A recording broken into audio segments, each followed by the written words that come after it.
All right, let's dive right in. Today we're tackling ATEX-Explosive Atmospheres, and we've got our trusty guide, Explosive Atmospheres by T. Jespin. We're going deep on this one, folks. Really gonna uncover those hidden dangers, the kind that might make you look at a dusty old workshop in a whole new light. It's true. We often think of explosions as these huge, dramatic events. Right, like something out of the movies. Exactly. But the reality is, an explosive atmosphere can be lurking in some pretty ordinary places. Okay, so what exactly are we talking about here? What is an explosive atmosphere? Basically, it's a mix of air and flammable substances, but the catch is these substances are in a form that can ignite and spread really quickly. Think gases, vapors, mists, even dust. Dust. Seriously? Oh yeah, dust can be extremely dangerous under the right circumstances. Wow, I had no idea. So obviously you'd expect this kind of thing in like a chemical plant or something. Absolutely, but that's not the half of it. It can also happen in food processing plants, pharmaceutical labs, woodworking shops. Really? It's that common? More common than you might think. Anywhere you've got these flammable materials hanging around under specific conditions, you've got the potential for things to go boom. So it's all about the conditions, not just the materials themselves. Exactly. Speaking of conditions, our guidebook talks about the fire triangle. Fuel, air, ignition. It seems pretty basic, like something you'd learn in elementary school. You'd be surprised how important those basics are. See, if you can control just one of those elements, remove the fuel, cut off the air supply, or eliminate ignition sources, you essentially eliminate the risks of an explosion. So it's like a three-legged stool, kick one leg out and the whole thing goes down. Perfect analogy. And sometimes that means switching out a dangerous material for a safer one, but often it comes down to proper ventilation, using inert gases, or just being really careful about anything that could spark a fire. So many different approaches. Now, our guidebook goes into different types of flammable materials, gases, vapors, mists, and of course, dust. It's like each one has its own unique way of causing trouble. Absolutely. They all have different properties that affect how explosive they are. Like what? Well, take flashpoints, for instance. That's the temperature at which a liquid gives off enough vapor to ignite in the air. And then you have ignition temperature. How hot does it have to get to just spontaneously combust? So that's what I call a hot topic. And for dust, there's something called the explosion constant, which, well, let's just say it tells you how violently it can explode. Yikes. I'm getting a whole new appreciation for dust bunnies. Ah. So how do they even figure this stuff out? Is it all like lab tests and controlled explosions? You're not far off. There's a lot of research involved, and yes, controlled testing is definitely part of it. Scientists study how easily these materials ignite, how much energy they release in an explosion, how quickly the pressure builds up. All of that helps us understand the risks involved and how to mitigate them. So it's really about quantifying that risk, putting some numbers to it. Exactly. Yeah. And speaking of risk, that leads us to the concept of zones. Ah, yes, zones. Our guidebook mentions Zone 0 being the most dangerous, all the way down to Zone 2. It's like picking your level of risk in a video game. I like that analogy. And just like in those games, choosing the right path is crucial. These zones are all about location, location, location. So the closer you are to the danger, the higher the risk. Exactly. They tell you how likely it is for an explosive atmosphere to form in a particular area, and that determines what kind of safety measures you need to take. And I noticed our guidebook gets very specific about oil fluids, even categorizing them based on their properties. Right, because oil isn't just oil. You've got to consider things like their flash points, boiling points, all that good stuff. It's fascinating how they've categorized these fluids based on how likely they are to form explosive mists. So even within a category like oil, there are different levels of risk. Absolutely. It's all about understanding those nuances. This is why I love these deep dives, always learning something new.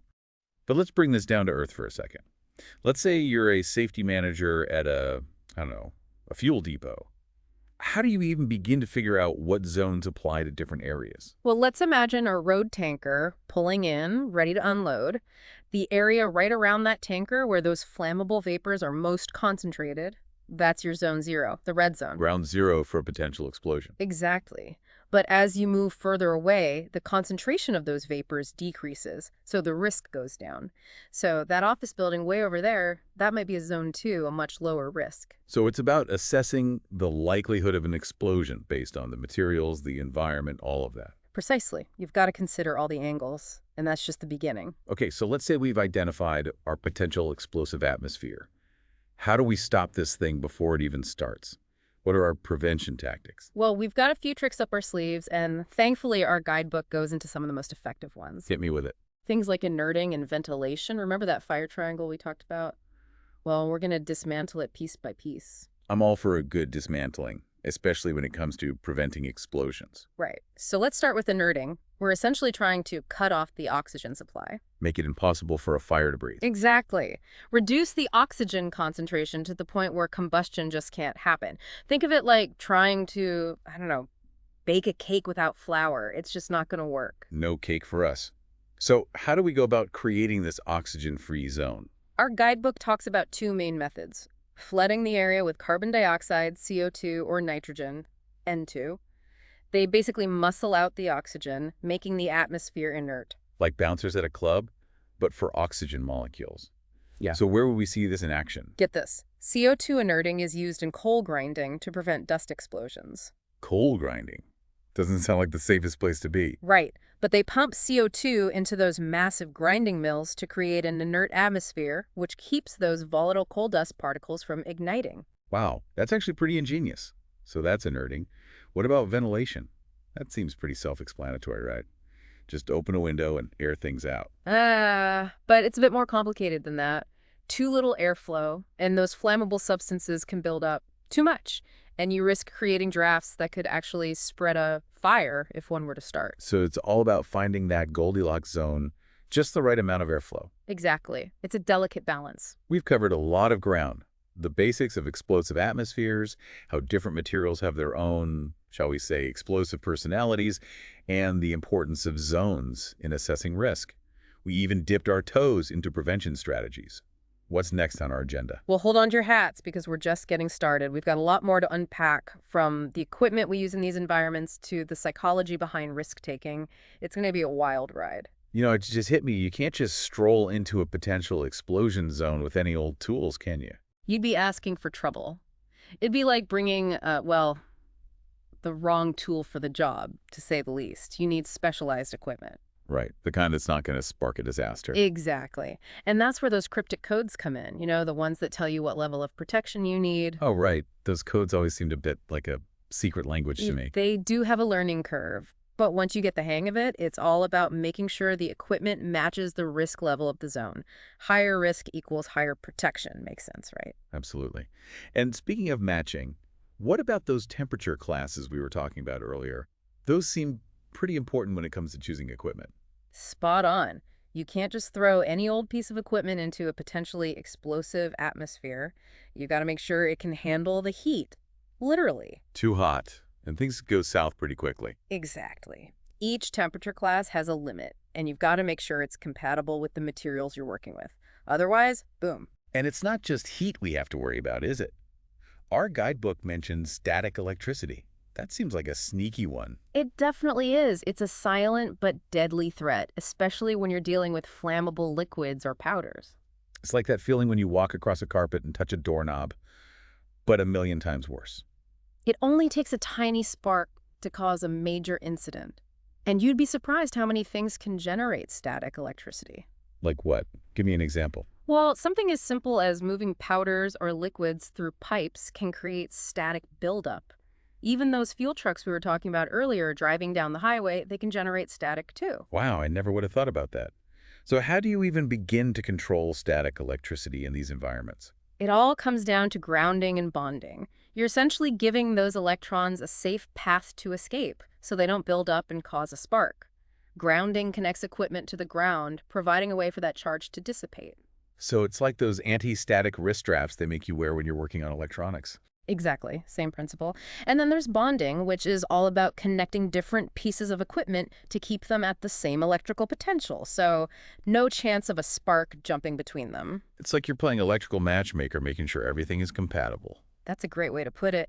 And the good news is our guidebook has a whole section on how to do this effectively. Always happy to have a guidebook handy. You know, one term that really caught my eye was bulk powder volume resistivity. Had to look that one up. It does sound a bit intimidating, doesn't it? A bit. So break it down for me. What is that exactly? It's basically a measure of how well a powder conducts electricity. Some powders are like superconductors, while others are more like insulators. So the better a powder conducts electricity, the less likely it is to cause static problems. You got it. It's those powders with high resistivity that we need to keep an eye on. They tend to hold onto their electrons, which increases the risk of static discharge. Those are the troublemakers. You could say that. And that's why grounding is so important, to give those electrons a safe escape route. Right, so we've talked a lot about prevention, but what happens when, despite our best efforts, things still go wrong? Well, that's where mitigation comes in. It's all about damage control. Having a plan B just in case. Exactly. Because sometimes even the best laid plans can go astray. So we have things like pressure relief fence, explosion suppression systems, even explosion isolation. They're like the safety features in your car. You hope you never need them, but you're glad they're there. So if an explosion does happen, you're trying to minimize the damage. Precisely. Take pressure relief vents, for example. They provide a controlled way for the pressure from an explosion to escape, preventing a catastrophic failure. So instead of the whole building exploding, you're giving the force a designated escape route. You got it. And then you have explosion suppression systems, which are like the superheroes of explosion prevention. They detect the initial pressure spike of an explosion and release a suppressant agent, usually a dry chemical powder or a special gas, to put out the fire before it can even really get going. Kind of like those automatic fire sprinkler systems you see in office buildings. Exactly the same concept. Stop that explosion dead in its tracks. And lastly, there's explosion isolation, which is about containing the explosion, preventing it from spreading to other areas. Okay, so it's like you're creating compartments to isolate the danger zone. But how do you actually do that? It's a combination of things, really. Fast-acting valves that can close in milliseconds, special barriers that act like firewalls, even just clever facility design that keeps different areas separated. So it's a multi-layered approach. Absolutely. And, even with all of these safety measures, our trusty guidebook reminds us that human error is still a major factor in industrial accidents. So even with the best technology in the world, things can still go wrong because of human mistakes. Unfortunately, yes. Complacency, cutting corners, not following procedures, they can all lead to disaster. It just goes to show that safety is not just about engineering and technology, it's also about people and behavior. And that brings us to something that really struck me in the guidebook, the whole idea of risk-taking. It's part of being human, isn't it? It absolutely is. We take risks every day, sometimes without even realizing it. Crossing the street, driving a car, even just getting out of bed in the morning. Exactly. The key is being mindful of those risks and taking steps to manage them. Finding that balance between being reckless and being, well, too cautious. It's a tightrope walk for sure. But the more we understand about explosive atmospheres, about technology, and yes, about human behavior, the better we become at navigating those risks. It's amazing, really. All the work that goes into keeping people safe in these environments, all these things we never even think about. It's pretty incredible, and it's not just about the people either. We're talking about protecting the environment, businesses, the whole shebang. Right, because an explosion can have, like, ripple effects. Absolutely. Lost production, fines, damage to a company's reputation. It can be a real mess. It's a good reminder that safety isn't just some, like, side issue. It's really central to everything. 100%. And that's why taking this comprehensive approach to explosion prevention is so crucial. Because it's not just about one thing, is it? Not at all. It's about understanding the materials, the processes, the equipment, the environment, the human element. It all ties together. Like a big, complicated puzzle.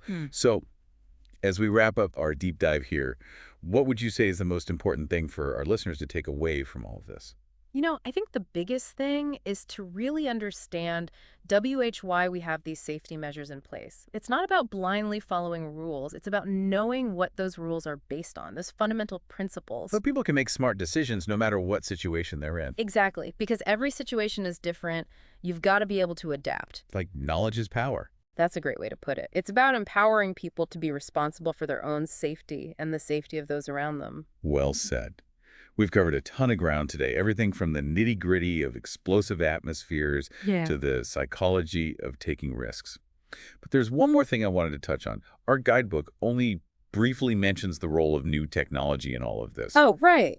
And I can't help but wonder, what about AI, advanced sensors, all of that? It seems like there's a lot of potential there to make things even safer. There definitely is. Imagine AI analyzing data in real time to identify potential hazards before they even happen, or sensors that can detect tiny changes in atmospheric conditions that might signal a problem. It's like we're entering a whole new world of explosion prevention. And we're only just scratching the surface. Who knows what the future holds? It's exciting and a little bit daunting all at the same time, but hey, that's the world we live in, right? That's the spirit.